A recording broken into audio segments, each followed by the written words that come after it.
प्रिय विद्यार्थियों, आज आपके सामने जो ये शख्स खड़ा है, ये तनु क्लासेज का होनहार प्रतिभाशाली विद्यार्थी।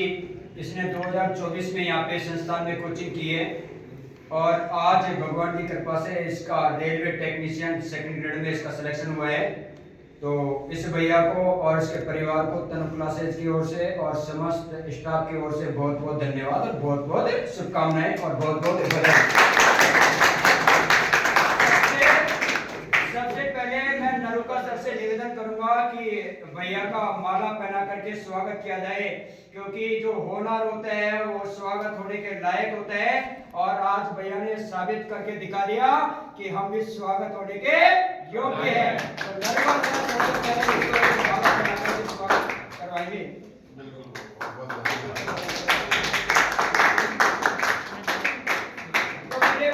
मैं आपको बताना चाहता हूँ कि जो भैया है इसका नाम राहुल कुमार मीणा है और ये गुल्लाना से बिलोंग करते हैं। इस भैया ने 2024 में तनु क्लासेज से अध्ययन किया है। तनु क्लासेज में इसने पढ़ाई की है। फिर उसके बाद में तनु क्लासेज में कोचिंग करने के बाद में ये जो भैया है नियमित रूप से तनु क्लासेज की जो लाइब्रेरी है उसमें लगातार इसने 1.5 से 2 साल तक लगातार मेहनत की है और उस मेहनत के बलबूते इस भैया ने सफलता प्राप्त की है। और मैंने आपको बताया कि जो राहुल कुमार जो मीणा है जो आपके सामने जो खड़े हैं, इसका चयन रेलवे टेक्नीशियन के पद पर हुआ है और इसने ज्वाइन भी कर लिया है और अपनी 1 महीने की ज्वाइनिंग पूरी करने के बाद में जैसे ही ये घर पर आया है तो इसको है ना जो रहा नहीं गया, बोला कि मैं एक बार सभी विद्यार्थियों को, मेरे साथियों को और समस्त गुरुजियों को मीठा मुँह करवा करके आऊँगा। तो भैया ने आकर के मुझे बताया कि सर मैं लड्डू लेकर के आया हूँ और आज आप सभी के बीच में ये आप सभी का मीठा मुँह करवाने के लिए आज ये कोचिंग में पधारा है। इसके लिए इसको बहुत बहुत धन्यवाद।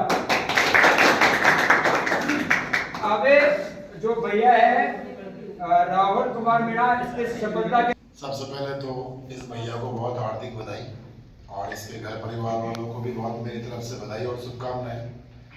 देखो सीधी सी बात है, जब सफलता मिलती है तो एक ही परिवार नहीं, इनके जितने रिलेटिव हैं, जितने इनके परिवार कुटुंब वाले हैं, सबको बहुत खुशी होती है और उसके पीछे एक ही चीज है, मेहनत। अब जो लगन के साथ में नियमित तरीके से बिल्कुल क्रमबद्ध होकर अगर मेहनत कर रहा है उसको सफलता मिलेगी और आपका भी लक्ष्य यही होना चाहिए। 2025 आज से 2 दिन बाद में लगभग बिल्कुल समाप्त हो जाएगा। 2026 अपना 1 जनवरी से स्टार्ट हो रहा है। नव वर्ष में आप एक प्रण लें, एक प्रतिज्ञा करें कि मुझे इस वर्ष में इस प्रकार मेहनत करके और इस लक्ष्य की प्राप्ति करनी है, इस टारगेट को पूरा करना है। उसके पीछे कड़ी मेहनत, कठोर परिश्रम रहेगा। ऐसा नहीं खाली आप लोग आ गए चले गए, नहीं। लाइब्रेरी ज्वाइन करें, नियमित पढ़ें, टारगेट यही हो सफलता मिले। और मैं ज्यादा नहीं कहना चाहूंगा, भैया से आप सीखेंगे किस प्रकार से भैया ने मेहनत की है। बहुत बहुत बधाई और शुभकामनाएं।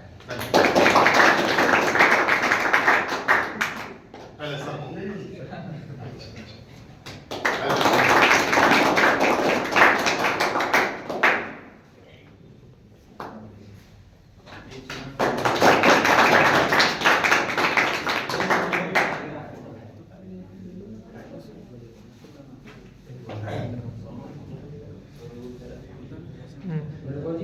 पहले इस भैया के पहले आप बोले, नहीं पहले अरे हम तो लास्ट में। अरे पहले खाने के योग्य नहीं पहले आओ सर। बिल्कुल गला वैसे बैठा हुआ है आपका, कोई दिक्कत नहीं है।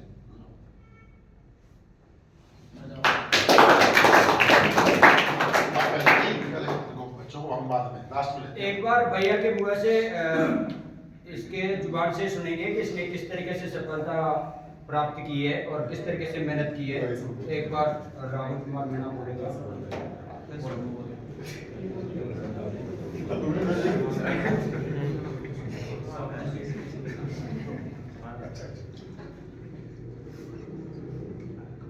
इसका भाई थोड़ा क्या है, आज गला बैठ रहा है, इसने पहले थोड़ा बता दिया था, आवाज बैठ रहा है, कई बार जुकाम से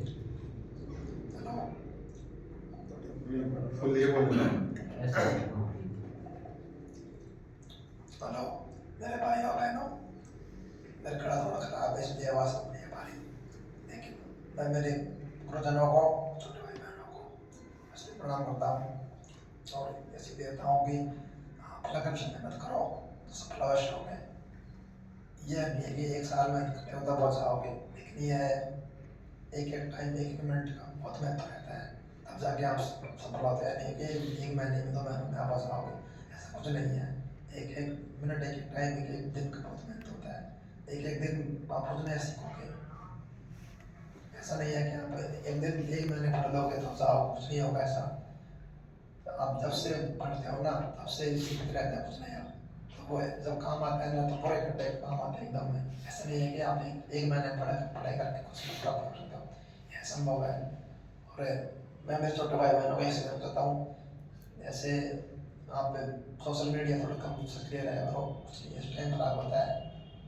एक गेमिंग की लत बहुत बुरी होती है, इससे बड़ा भविष्य खराब हो जाता है।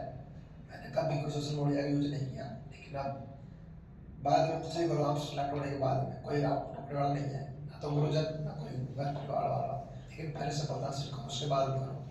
और जो भी कुछ करना चाहते हो वो भी मेरे लिए ये वो है कि सेलेक्ट होने के बाद आप कुछ नहीं करो, कुछ भी शौक करो, कुछ नहीं करो, कोई मना करने वाला नहीं, लेकिन पहले आपके माता पिता जो पैसे लगाए हैं उनको महत्व से खर्च करो, जब जरूरत है वहीं पर पैसे खर्च करो, फालतू खर्च करने का कोई मतलब नहीं है।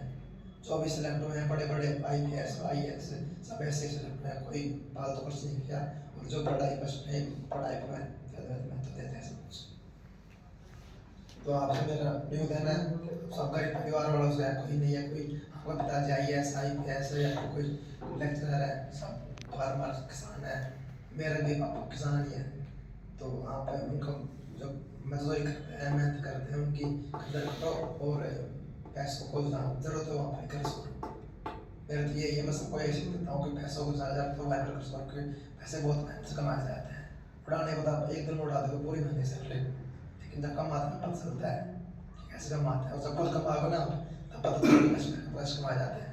मुझे पता है, लेकिन मैं एक साल में दूर रहता हूँ गाँव चेन्नई में, पता चलता है मुझे कैसे कमाए जाते हैं पैसे। घर वाला उड़ा सकते एक महीने में कुछ नहीं कर सकते हो, लेकिन अब कमाओगे पता चलो पैसे कैसे कमाए जाते हैं। इसलिए मेरा तो आपसे निवेदन है कि कम से कम पैसे खर्च करो, जब टाइम अधिकांश टाइम है पढ़ाई में लगाओ तो सेलेक्ट आप अवश्य हो गए। बस प्रिय विद्यार्थियों, मैं कहता हूँ कि जो भैया ने जो बात बताई है कि कंटिन्यूटी भी कोई चीज़ होती है, और मैं आपको बता देता हूँ इस भैया के माध्यम से कि बहुत सारे विद्यार्थियों के मन में ये रहती है कि यार मैं तैयारी तो कर रहा हूँ, और बड़े जोश के साथ में लाइब्रेरी भी ज्वाइन करता है, और लाइब्रेरी भी ज्वाइन करने के बाद में वो 1-2 महीने तो बड़ी चाव में लाइब्रेरी भी लगाओगे और उसको घर पे जाकर पढ़ेगा भी, लेकिन वो कहीं ना कहीं 2 महीने बाद में उसके मन में आओगे मैं लाइब्रेरी का पैसा आइए देने चुप रहा हूँ। मैंने इस विद्यार्थी से एक बात सीखी है, और इसने ये बात आज बोली भी है कि कंटिन्यूटी भी कोई चीज है, और ऐसा नहीं होगा कि 1-2 महीने तैयारी कर लो और उससे तुम नौकरी लग जाओ। अरे ऐसे नौकरी लगने लगे तो आज मतलब कोई भी बेरोजगार रहे नहीं, तो मेरा कोई मतलब। तो हमेशा नौकरी लगने के लिए कंटिन्यूटी जरूरी है, और लगातार शिक्षा क्षेत्र से जुड़ा रहना जरूरी है। लाइब्रेरी भी लगाओ तो तब तक लगाओ जब तक हमें सफलता नहीं मिल जाए, और जब सफलता मिल जाएगी उसी दिन तुम लाइब्रेरी को छोड़ दो, और उसी दिन तुम कमरे को छोड़ दो, बोरी बिस्तर और कपड़ा लत्ता बाहर करके और मेरे में करते। पढ़ाई का असली मूल मंत्र तो यही है कि आप चाहे लाइब्रेरी लगाओ, चाहे कमरा लगाओ, चाहे कोई सा भी लगाओ, चाहे कमरे में पढ़ो, कहीं भी पढ़ो, लेकिन पढ़ो तो कंटिन्यूटी के साथ में पढ़ो। ऐसे नहीं कि 1 महीना पढ़ लियो, 2 महीना पढ़ लियो और वैसा फूल को बोला कि अब तो मैं नौकरी लग जाऊंगा। अरे ऐसे नौकरी नहीं लगे। नौकरी लगने के लिए तो भाई पापड़ बेलने पड़ते हैं। पापड़ कब तक बेलने पड़ेंगे? जब तक बेलने पड़ेंगे जब तक हमें सफलता नहीं मिल जाती, और सफलता मिल जाए उसी दिन लाइब्रेरी को, कमरे को मेरे में खाली कर करके चले जाना। आज देखो इसकी बहन भी यहाँ पे आई हुई है, और बहन ने सोचा कि मैं भी तो देखूं कि मतलब किस तरीके से एक सफलता का स्वाद है जो, और सफलता का जो एंजॉय है किस तरीके से लिया जाता है। बोला कि मेरा भाई का सिलेक्शन हुआ है, भाई को किस तरीके से संभाले, और आगे मैं भी है जो इसी तरीके से नौकरी लग करके दिखाऊंगी। तो इसी के साथ में जब अपने घर परिवार में से भाई बंद और छोटा बड़ा जो भी कोई लोग लगता है, उसे परिवार में जागृति आती है, उन्नति आती है, और प्रत्येक बच्चे के मन में ये भावना पैदा होती है कि कहीं ना कहीं मुझे भी है ना तो इसी तरह नौकरी लग करके और इसी तरह किसी दिन सम्मान प्राप्त करना है, और मुझे मेरे घर वालों का नाम ऊंचा करना है। तो आप सभी को इन बातों से यही सीख लेनी है कि हमें भी कुछ करके दिखाना है, और कुछ करके दिखाना है तो हमें तो निरंतर रूप से पढ़ाई करनी है, निरंतर रूप से लाइब्रेरी लगाएंगे तो कंटिन्यू रूप से लगाएंगे, और घर पे पढ़ रहे हो तो अपनी पढ़ाई को कंटिन्यू रूप से जारी रखेंगे। और यदि इस तरीके से यदि तुम पढ़ोगे तो वो दिन दूर नहीं होगा जिस दिन तुम्हें सफलता प्राप्त होगी इसी भैया की तरह। लेकिन एक शर्त है, शर्त ये है कि आपको लगातार बने रहना है। जब तक बने रहना है, जब तक तुम्हारे सफलता है ना तो पैरों में आकर के कदम नहीं छूटे, तब तक मेरे भाई वो है ना तो तैयारी को लगातार करते रहना है। बहुत बहुत धन्यवाद, और भैया को और इसके परिवार को भी संयुक्त राष्ट्र की ओर से समस्त स्टाफ की ओर से भैया को बहुत बहुत शुभकामना, और सभी गुरुजियों के सहयोग से आज ये विद्यार्थी है ना तो यहाँ तक पहुंचा है और अपनी सफलता को प्राप्त किया है। इसके लिए इसको बार बार पुनः बहुत बहुत बधाई और हार्दिक शुभकामनाएं। धन्यवाद।